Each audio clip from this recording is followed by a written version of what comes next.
انا حاولت يعني اعرف الانسان امتى بتبقى انتاجيته كويسه في رمضان. انا اخدت نفسي كده مثال، لقيت ان انا انتاجيتي دايما تحت الصفر في طول ال 24 ساعه بتوع الصيام او بتوع الفطار.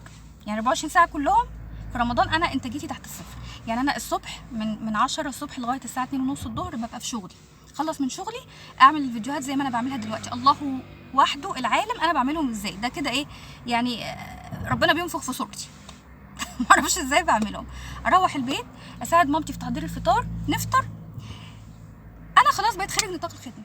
الفطار ده كانك بالظبط خدت بنك، كانك دخلت اوضه العمليات وخدت بنك، دخلت في غيبوبه. بدخل في غيبوبه من الساعه 7 للساعه 12. بظبط منبه كل يوم على 9 و10 و11، مفيش، هي 12.